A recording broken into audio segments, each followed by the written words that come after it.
sejak dulu terus berulang. Belahan demi kekalahan yang kita alami. Semua karena pengkhianatan orang kita sendiri.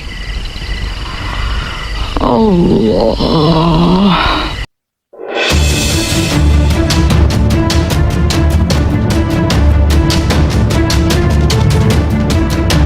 Assalamualaikum warahmatullahi wabarakatuh, sahabat Islam semuanya.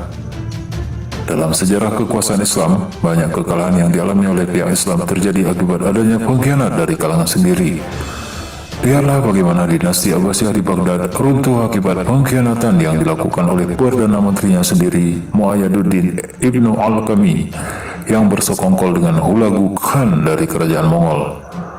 400.000 penduduk Baghdad dibantai semuanya, termasuk sang khalifah Muqtasim. Kota Baghdad pun dibakar habis. Pusat ilmu pengetahuan dunia saat itu musnah, di mana sungai-sungai dipenuhi oleh tumpukan buku. Mengapa Ibnu Al-Kami berkhianat? Karena harta. Ya, karena harta.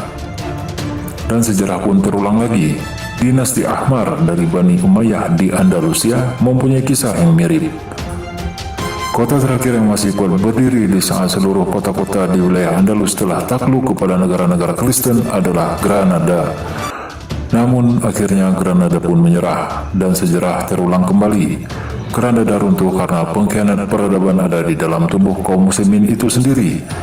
Mereka bukan sembarang orang, mereka adalah pemimpin muslimin, tetapi juga merangkap sebagai pengkhianat umat. 3 nama yang diabadikan sejarah hingga hari akhir nanti sebagai pengkhianat umat.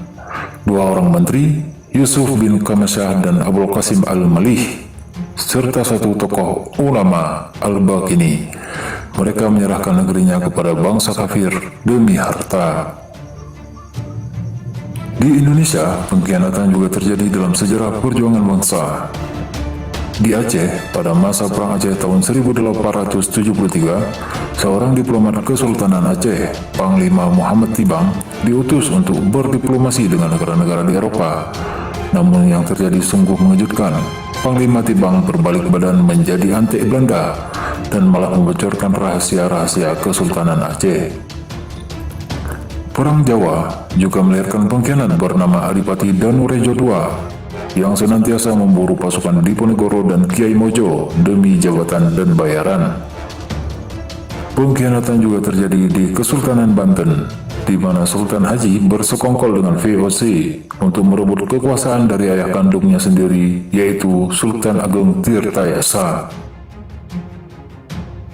Dalam ajaran Islam, khianat termasuk salah satu sifat tercela dan terkutuk yang merupakan salah satu ciri orang munafik serta termasuk perbuatan dosa yang sangat dimurkai Allah Subhanahu wa Ta'ala.